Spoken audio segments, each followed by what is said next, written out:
What's up, Foundation? What's up, YouTube? Back again, man. Story time from your big partner, Cartoon One, homie. Eastside Avalon, the village storyteller. Man, I have a lot of people in my comments, and they be asking me. I don't know what it. Well, they ask me a lot of stuff, but now I don't know what it is that excites a lot of people out there in the YouTube metaverse when it comes to the the gay stories in prison. But now it's a proven fact for some reason. People gravitate toward them and they want to hear them. Okay, I had been kind of shying away from them lately, but Bobby, here we go. This might be a two-part story. I'm not. You'll know at the end if I say that ends part one. But anyway, we gonna start. It's in Alabama prison, the maximum security prison. Man, listen. First off, I'm gonna change the names of some of these individuals based on the fact some of them, still around, some of them doing time in prison. And like I say, a lot of people still have, a lot of people got cell phones in prison in Alabama. Everybody got them. So, like I say, I'm not into putting nobody on the glass or anything like that, or just, putting people in an uncomfortable position if I don't have to and if they're not willing to be put in that position. But anyway, story's true. It's just one or two of the names going to be changed, but the events are true events. Okay, we're going to start out. I mentioned before about, dudes turning gay that were at one time a part of gangs, organizations, or whatever you want to call them.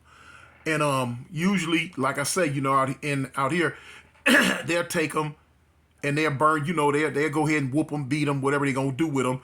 And, get rid of their tattoos. Either go over them with a tattoo gun, or sometimes, depending on the person, sometimes outright just burn them off. Just burn the tattoos up off of them. This was a case on that one. And I told you, I seen situations where it was one or two dudes, they joined the LGBT mafia and was not willing to remove their tattoos. Didn't want to take them off. You know what I'm saying? Did not want to take them off. Now that was rare, but I seen it a few times, but it was rare. And the individuals had to be some real live bump heads, to keep this. I'm talking about had to be ready to go down there from the rooter to the tutor about theirs. Cause even though they had, like I say, joined the LGBT mafia, in their heart, they still was about whatever organization, gang, or whatever they belonged to before they went that route. And they still had love for it in their heart, but they found out they was in love with them things, if you know what I mean. Anyway,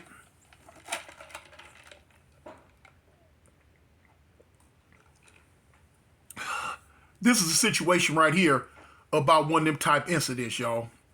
Now I'm gonna call this individual Jay. Man, Jay was a tall, kind of like we wasn't light bright, but he was a tall, kind of reddish, and let's say he was like tall, light-skinned individual. I had knew Jay when I first got locked up, and he was a regular dude. Now at the time, Jay was claiming GD. And boom, that's that. I mean, that's what he was claiming. That's what he was claiming at the time. And so, boom, time went on. I had heard years later that Jay had turned gay. That he had turned gay.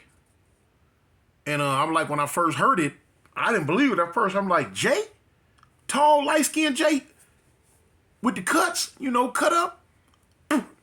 Partner was like, yeah, man. I'm like, where this happened at? Oh, man, it happened over in such and such prison. I'm like, what? I'm like, dang. You know what I'm saying? But, okay. I've seen it happen before. You know, it kind of threw me about him because Jay was a fool at one time. I'm talking about fighting, stabbing, whatever. However, Jay was a fool. So for him to go that route, it kind of blew my wig back. But now, by this time, I had recognized and seen the syndrome on what would happen. A lot of times, man, these dudes would be regular dudes, you know, gangsters, killers, you know, whatever they are, but they start messing with the punks in prison. They start messing with the boys, creeping with them, doing whatever they doing with them, boom, boom, boom, boom, boom. And then here it is, later on down the line, they fall in love with them. They done fell in love with the punk that they messing with. Okay. I've seen punks, I've seen the gay boys in prison play, in Alabama prison, not in Cali prison. This was in Alabama prison.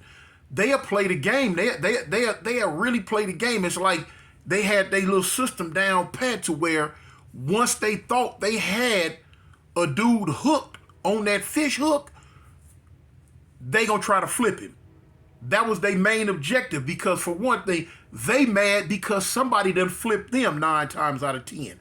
Most of the gays in the Alabama prison didn't come to prison that way. They got turned out. You know what I'm saying? They are, you know what I'm saying? They just went that route. And so now a lot of times here it is, now they got hate and animosity in their heart because they mad because they that way now. So now their main purpose is to pull in and flip any and everybody else that they can. And you know what I'm saying? And they talked about this. They actually plot and plan this. This is what they do.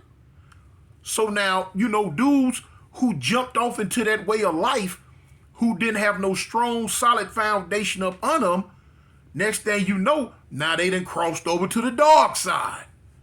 They done crossed over to the dark side, y'all. So this is what happened with Jay. Jay started messing with one and fell in love. And now the boy, the punk, the sissy, done told Jay, look, I don't want to be with you no more. It's over with. Now Jay is distraught. What you mean? Hold on, wait a minute, hold on. You know I love you. Woo, woo, woo, woo, woo, woo, woo. He probably giving all his commissary to the boy, the whole hookup. So now, I'm not 99% sure this is how it exactly went with Jay. I don't know their business that way. But now, from what I heard, the boy ended up telling Jay, okay, well, if you love me and want to stay with me and be with me, you got to do this, this, and this with me.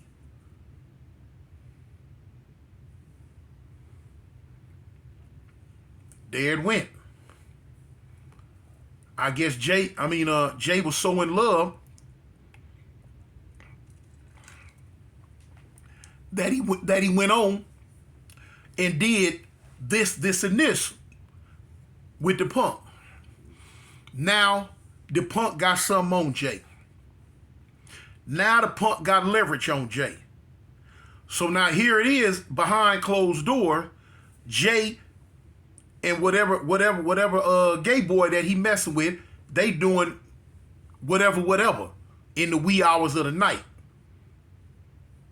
So, but now, as it progressed, now the gay boy is what they call putting down on Jay, talking crazy to him, letting him know this, and this, and say, wop. Now, it's like, go to the store and get me this. Get me that.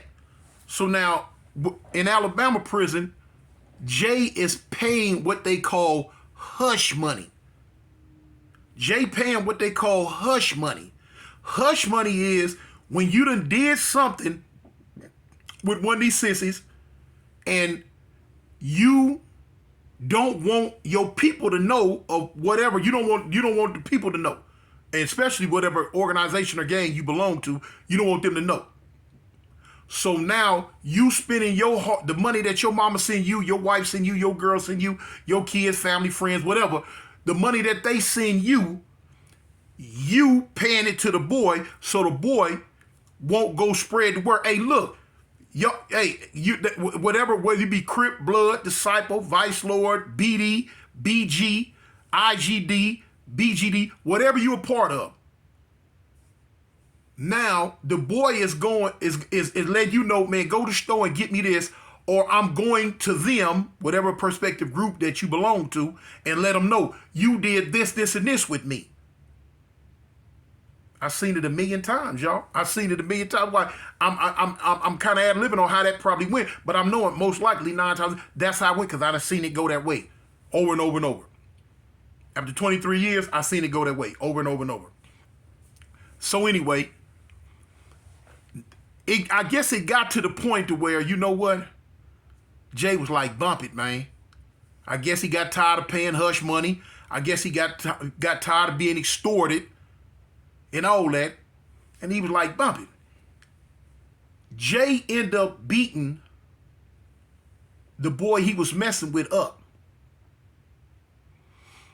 After the beat up, the boy told the GDs what Jay was doing. Okay. They proceeded with the regular proceeds. They end up stripping him. They call it stripping him. They end up stripping him, you know, doing beating him up or whatever he had to go through. Boom. And they kicked him out. He can no longer be GD no more. So now that happened. So now here it is. I've seen it so many times. Time goes on. Now, Jay had a GD on his chest. No, it wasn't. It was a 6-point star. Jay had a 6-point star on his chest, on the right side though, on the right side of his chest, with 2 pitchforks going through it and some little wings coming off of it. Had some little wings coming off of it with 2 pitchforks and a 6-point star with a G in the middle of the star. You see that tattoo a lot on him. Now, as time goes on, Jaden turned full-fledged girl. He done turned full-fledged girl. I'm talking about to the point to where he dressing out, putting makeup on, done changed his voice, talking funny, and done changed his name. He done picked up him a girl name. Now some years that went by, in this transition right here. Some years that went by in this transition. Okay. So now here we are, years later. Everybody know Jay. They ain't nobody tripping. That's such and such now. Boom. So anyway, Jay got a boyfriend. Jay got a so-called man. And the dude that Jay is messing with, I know him, but I don't know him. But now, one thing I knew about him, you wasn't finna just, run over him, do whatever you want to do, and just, just go crazy on him. So boom. Now him and Jay was together. They didn't bother nobody. They stayed to themselves. Now the dude, he wasn't affiliated with nothing, So anyway, like I say, they stayed to themselves. They didn't bother nobody. And they were just them two. And they was like, okay, leave it be. Now at this time, from the time that Jay got stripped and beat up to the time that I'm talking about now, I would say maybe a little over 3 years had passed by. Maybe a little over 3 years had passed by. Now Jay had got away with still having this tattoo on him all that time. Now Jay is in another prison. Remember the prison I told y'all about had the big 300-400 man dorm, and it was the wild, wild west down there. I'm talking about anything goes, it goes. Okay. Time going on, Jay down there in that dorm. Bunch of people down there in that dorm. Anyway, something had arose. What arose, I don't know. Wasn't privy to this information. But the GDs decided that Jay had to go ahead and get that tattoo off him. Now, me personally, I was shocked that Jay had got by as long as he had got by with even still having that tattoo. But, Jay was in another prison at one time. Then he came here. And, it's it ain't like you see. The only way you was going to really see that tattoo unless you was in the shower at the same time Jay was in the shower. It wasn't like he walked around with his shirt off, flaunting it or anything like that. But like if you just happened to be in the shower and Jay was in the shower, then you would see the tattoo. So, a lot of people wasn't really tripping it for real. They was like, okay, boom, out of sight, out of mind. That's really what it was.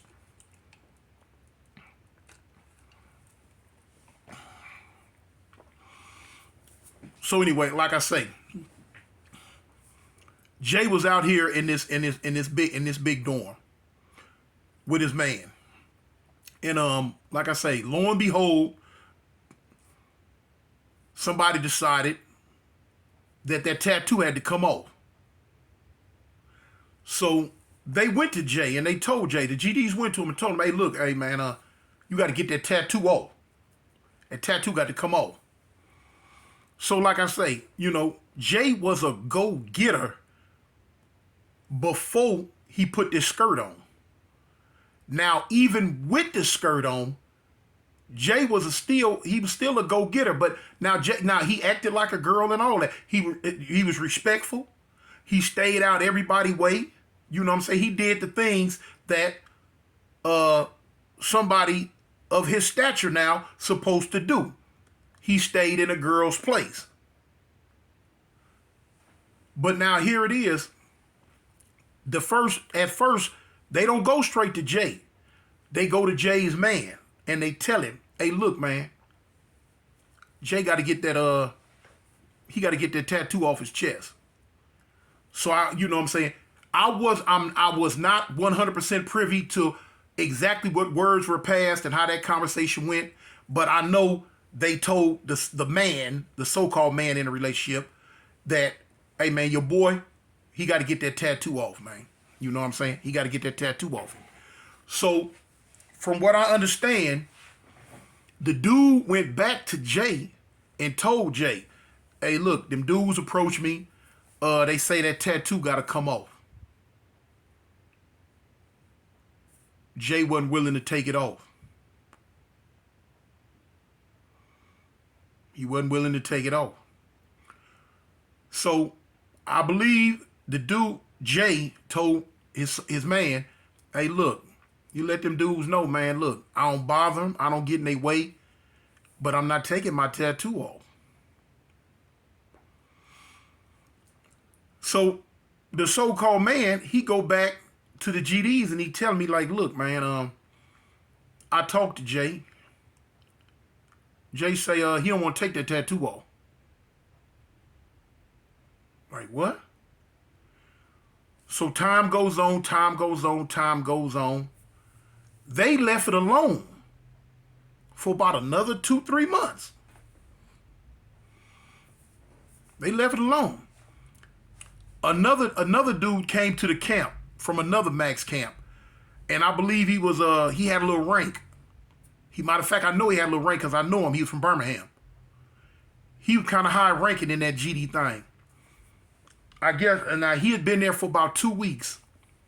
And somehow, some way, I guess that scenario came across his desk.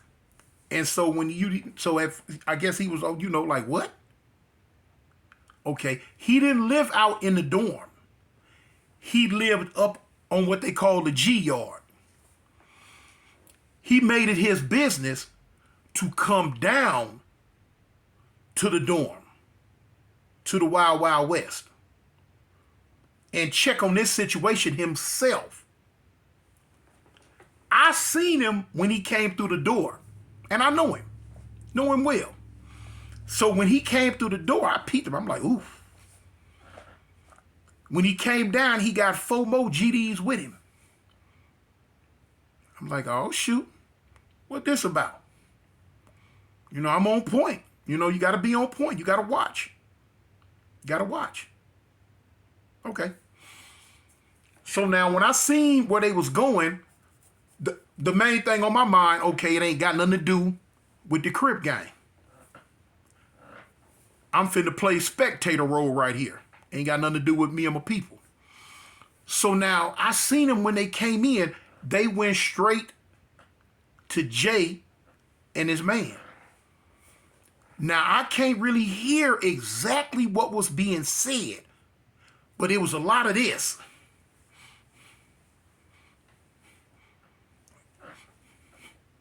So now the so-called man, he stood up and he doing this. Hey man, check, you know, this type of get out, like, hey, you know, like he like, hey man, look, hey, you know. So now the GDs done kind of surrounded him. At this time, Jay done stood up too. Now, granted, remember what I say, you know, even though, you know what I'm saying, Jay is in the girl mode, at the end of the day, Jay's still a man. And at the end of the day, Jay still had heart. He just a girl now.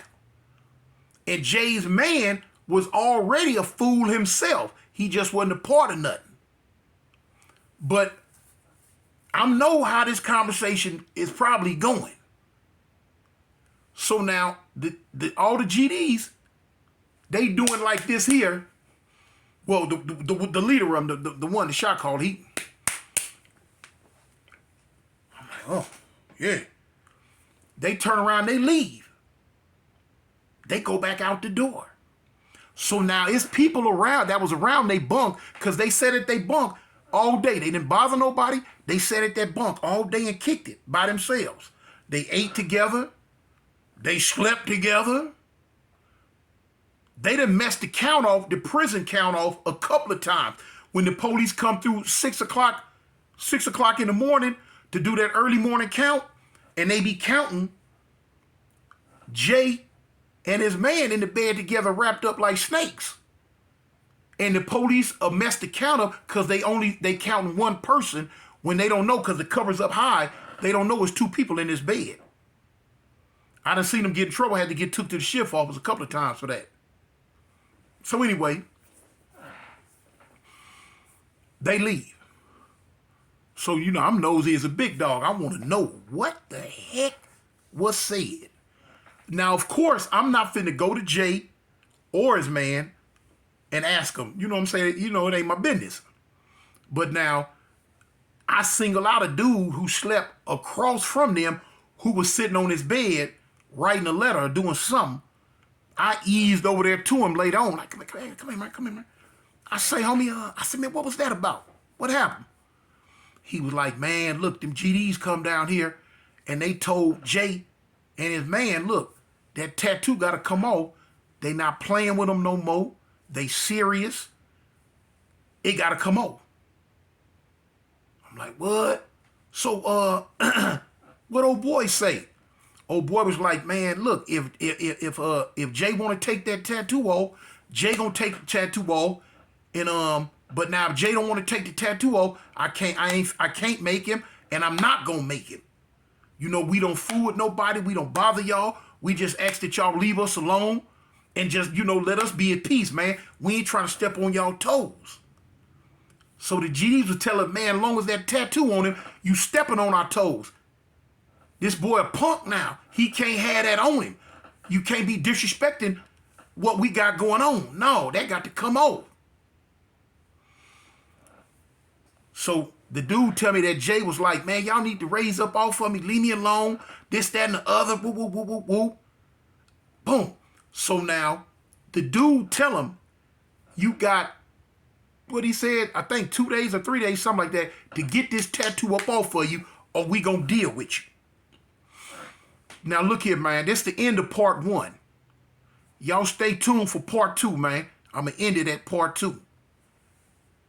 Cartoon 1, man. The Village Storyteller.